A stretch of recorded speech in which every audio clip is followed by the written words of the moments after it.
വിദ്യാഭ്യാസരംഗം.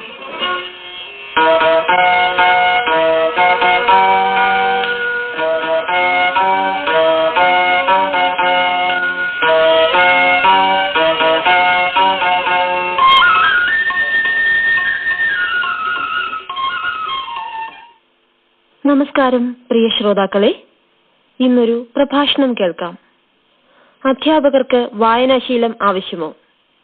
പ്രഭാഷകൻ ശ്രീ സി ശ്രീകുമാർ. വിദ്യാഭ്യാസ പ്രക്രിയയിലെ നെടുംതൂണായാണ് അധ്യാപകനെ കണക്കാക്കുന്നത്.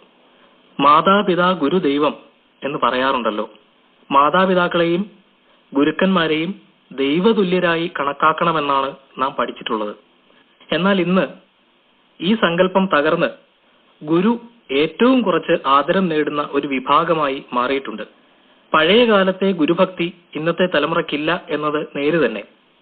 എങ്കിലും ഇതിൽ അധ്യാപകർക്ക് ഒരു പങ്കുമില്ലെന്ന് ആർക്കും പറയാനാവില്ലല്ലോ. പഴയ ഗുരുഭൂതന്മാർ പണ്ഡിത കേസരികളും അറിവിന്റെ കേന്ദ്രങ്ങളും ആയിരുന്നു എന്ന യാഥാർത്ഥ്യം ആർക്കും വിസ്മരിക്കുക വയ്യ. വായന അവർക്ക് ഒരു സാധനയായിരുന്നു, അധ്യാപനം ജീവിതവും. അവരുമായി ഇന്നത്തെ അധ്യാപക ജോലിക്കാരെ താരതമ്യപ്പെടുത്തിയാൽ ഗുരുവിന്റെ ദൈവസ്ഥാനം നഷ്ടപ്പെടാനുണ്ടായ കാരണങ്ങളിൽ ചിലതെങ്കിലും കണ്ടെത്താം. ചില അധ്യാപകരുണ്ട് ഡിഗ്രി നേടിയതിനു ശേഷം വർത്തമാന പത്രങ്ങളും ചില മാസികകളുമല്ലാതെ ഒന്നും തന്നെ വായിക്കാറില്ലെന്നും എന്നിട്ടും തങ്ങൾ പഠിപ്പിക്കുന്ന വിദ്യാർത്ഥികൾക്ക് ഒരു മാർക്ക് പോലും അതുകൊണ്ട് നഷ്ടപ്പെട്ടിട്ടില്ലെന്നും ഇക്കൂട്ടർ വീമ്പിളക്കുന്നത് കേട്ടിട്ടുണ്ട്. വായിക്കുന്നുണ്ട് എന്ന് പറയുന്ന വർത്തമാന പത്രങ്ങളിലെ ഗൗരവമുള്ള ഫീച്ചറുകളോ കവർ സ്റ്റോറിയോ സാന്ദ്ര വാർത്തകൾ പോലുമോ ഇക്കൂട്ടർ ശ്രദ്ധിക്കാറില്ലെന്നതും ഒരു സത്യമാണ്. ഇത്തരക്കാരാണ് നമ്മുടെ സമൂഹത്തിൽ കൂടുതലും. ഇത്തരം അധ്യാപകർക്ക് എന്താണ് ഈ സമൂഹത്തിൽ ചെയ്യാൻ പറ്റുക? അധ്യാപകൻ തത്വശാസ്ത്രം പഠിച്ചവനാകണം എന്ന് പറയാറുണ്ട്. അയാൾ രാഷ്ട്ര പുരോഗതിയിൽ അഭിനിവേശം ഉള്ളവനാകണം. മാത്രമല്ല അയാൾ സത്യാന്വേഷി കൂടിയായിരിക്കണം. അധ്യാപകൻ അറിവുള്ളവനും അറിവ് പുതുക്കുന്നവനുമാകണം.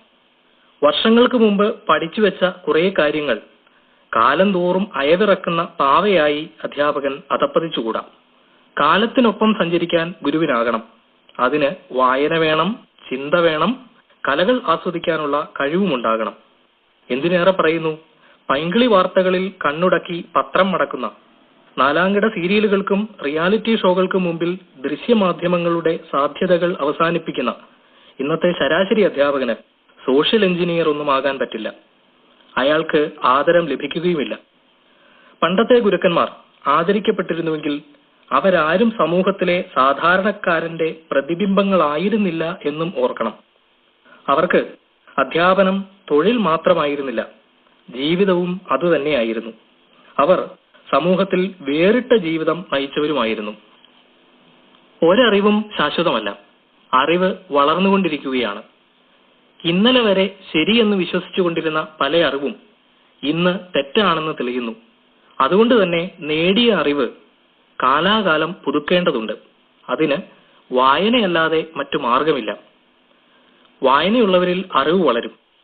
അറിവ് വളരുമ്പോൾ ശരിയായ ജീവിത വീക്ഷണം രൂപപ്പെടും. ചിന്താശീലം മെച്ചപ്പെടും.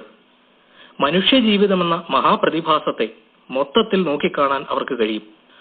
ഒരു പ്രത്യേക വിഷയം പഠിക്കുന്ന കുട്ടി എന്തെല്ലാം അറിയണമെന്ന് നിർദ്ദേശിക്കുക മാത്രമാണ് സിലബസ് ചെയ്യുന്നത്. ആ അറിവുകളോട് അവനെ അടുപ്പിക്കുന്ന സഹായിയാണ് പാഠപുസ്തകങ്ങൾ. യഥാർത്ഥത്തിൽ ഓരോ വിദ്യാർത്ഥിയും നേടേണ്ട അറിവിന്റെ കാൽഭാഗം പോലും പാഠപുസ്തകങ്ങൾക്ക് നൽകാൻ കഴിയാറില്ല.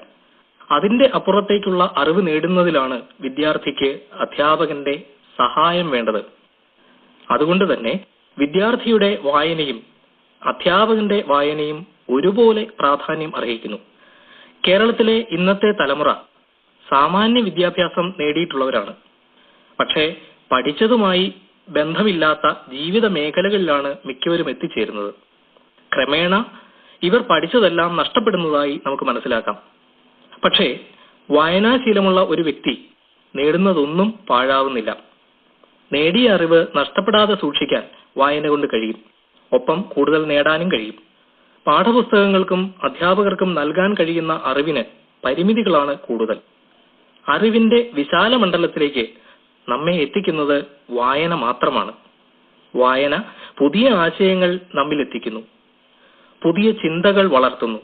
അങ്ങനെ നോക്കുമ്പോൾ വായനയാണ് ഒരുവനെ പൂർണ്ണനാക്കുന്നത് എന്ന് ബേക്കൺ പറഞ്ഞത് കേവല യാഥാർത്ഥ്യം മാത്രമായിരുന്നുവെന്ന് നമുക്ക് മനസ്സിലാവും. വായിക്കേണ്ടത് എങ്ങനെ എന്ന് കുട്ടികളെ പഠിപ്പിക്കുകയാണ് വിദ്യാഭ്യാസത്തിന്റെ ലക്ഷ്യം എന്ന് കാർലൈൻ പറഞ്ഞതും ഇതേ കാര്യം മനസ്സിലാക്കിയത് കൊണ്ടാണ്. കുഞ്ഞുണ്ണി മാഷിന്റെ വായിച്ചാലും വളരും, വായിച്ചില്ലെങ്കിലും വളരും, വായിച്ചു വളർന്നാൽ വിളയും, വായിക്കാതെ വളർന്നാൽ വളയും എന്ന കവിത തരുന്ന അർത്ഥവും ഇത് തന്നെ. ഉത്തമ സാഹിത്യകൃതികൾ ജീവിക്കേണ്ടത് എങ്ങനെ എന്ന് പറഞ്ഞു തരുന്നവയാണ്. മൂല്യബോധവും സംസ്കാരവും നമുക്ക് പകർന്നു തരുന്നവ കൂടിയാണ് അവ. പലപ്പോഴും ഉത്തമ ഗ്രന്ഥങ്ങളുടെ പാരായണം സങ്കുചിത വ്യക്തിത്വം വിശ്വപൗരത്വത്തിന് വഴിമാറിക്കൊടുക്കുന്നതിന് സഹായിക്കും. ദൃശ്യങ്ങളെ കൊണ്ട് സംസാരിപ്പിക്കുന്ന മഹത്തായ ചലച്ചിത്രങ്ങൾ ജീവിത പാഠങ്ങളും സംസ്കാരവും പകർന്നു നൽകുന്നവയാണ്. കല വിനോദത്തിന് മാത്രമുള്ളതാണെന്ന ധാരണ വിദ്യാലയങ്ങളിൽ നിന്ന് തന്നെ തിരുത്തപ്പെടണം. ചിന്തിപ്പിക്കാൻ ശേഷിയുള്ള കലാരൂപങ്ങൾ ആസ്വദിക്കാനുള്ള പരിശീലനം വിദ്യാലയങ്ങളിൽ നിന്ന് ലഭിക്കണം. കാഴ്ചയെ ഗൗരവപൂർണമാക്കാനുള്ള പരിശീലനവും വിദ്യാലയങ്ങളിൽ നിന്ന് നൽകപ്പെടേണ്ടതുണ്ട്. ഉത്തമ സാഹിത്യകൃതികളും മഹത്തായ ചലച്ചിത്രങ്ങളും മറ്റ് കലകളും ഹൃദയ ദ്രവീകരണക്ഷമവും മനഃശുദ്ധീകരണം സാധ്യമാക്കുന്നവയുമാണെന്ന ബോധം വിദ്യാലയങ്ങളിൽ നിന്ന് ലഭിക്കേണ്ടതുണ്ട്. ഇതൊക്കെ സാധ്യമാകണമെങ്കിൽ കുറഞ്ഞ പക്ഷം അധ്യാപകനെങ്കിലും നല്ല വായനക്കാരനും കലാസ്വാദകനും ആയിരിക്കണം. അഭിരുചികൾ സൃഷ്ടിക്കുന്നത് പലപ്പോഴും അധ്യാപകനാണെന്നതിരിക്കെ അധ്യാപകന്റെ ഉത്തരവാദിത്വങ്ങൾ ഏറുന്നു. ജനസംഖ്യ ഏറുമ്പോൾ പത്രങ്ങൾ, റേഡിയോ, ടെലിവിഷൻ തുടങ്ങിയ ബഹുജന മാധ്യമങ്ങൾക്ക് പ്രാധാന്യമേറും. പാശ്ചാത്യർക്ക് ഇവ അധ്യയന മാധ്യമങ്ങൾ കൂടിയാണ്.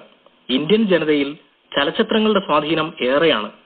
അതുകൊണ്ട് തന്നെ നമ്മുടെ ഇടയിൽ ഗൗരവപൂർണമായ ഒരു ചലച്ചിത്ര സംസ്കാരം ഉണ്ടാക്കേണ്ടതുണ്ട്. വിദ്യാലയങ്ങളിൽ നിന്ന് മാത്രമേ ഇത് തുടങ്ങാൻ കഴിയൂ. പ്രശസ്ത ചിന്തകൻ ആഡംസ് ഒരിക്കൽ പറഞ്ഞു, ചിന്താസരണികളും പെരുമാറ്റ രീതികളും മാറ്റാൻ പര്യാപ്തമാകണം അറിവ്. അറിവ് വിൽക്കുന്ന വ്യാപാരശാലകളാകരുത് വിദ്യാലയങ്ങൾ. നമ്മുടെ നാട്ടിലെ വിദ്യാലയങ്ങളെ ഈ ചിന്തയുടെ അടിസ്ഥാനത്തിൽ ഒന്ന് വിലയിരുത്തി നോക്കുന്നത് നന്നായിരിക്കും.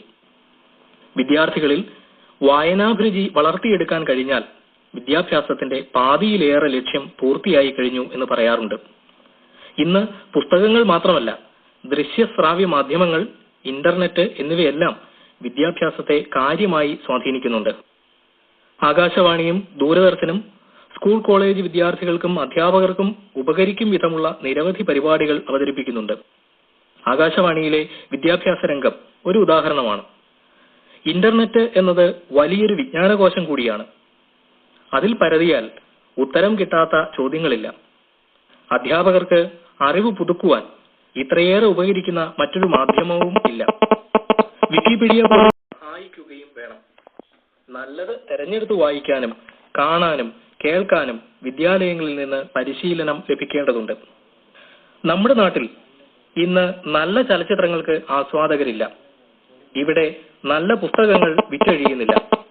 നല്ല പരിപാടിയാണ് എന്ന് അവരും മനസ്സിലാക്കേണ്ടതുണ്ട്. വിദ്യാർത്ഥികളിൽ വായന വളർത്തുക എന്നത് അധ്യാപകന്റെ ഏറ്റവും കുറഞ്ഞ കടമയാണ്. അതിന് അയാൾ തന്നെ ഒരു നല്ല വായനക്കാരൻ ആയിരിക്കണം. അധ്യാപകന് വഴിയിടറുമ്പോൾ നൂറുകണക്കിന് വിദ്യാർത്ഥികൾക്കാണ് നഷ്ടമുണ്ടാവുന്നത്. ഈ ബോധം ഓരോ അധ്യാപകനും ഉണ്ടായിരിക്കണം. അധ്യാപകരിൽ വായനാശീലം വളർത്താൻ ഉപകരിക്കും വിധം അധ്യാപക പരിശീലന പരിപാടികൾ സംഘടിപ്പിക്കുന്നത് നന്നായിരിക്കും. ഇതൊന്നും അധ്യാപക പീഡനമല്ല, മറിച്ച് ഒരു രാഷ്ട്രത്തിന്റെ ഭാവി സംരക്ഷിക്കാൻ ചെയ്യേണ്ടുന്ന കാര്യങ്ങൾ മാത്രമാണ്. അധ്യാപകർക്ക് വായനാശീലം ആവശ്യമോ? ശ്രീ സി ശ്രീകുമാർ നടത്തിയ പ്രഭാഷണമാണ് നിങ്ങൾ ഇതുവരെ കേട്ടത്.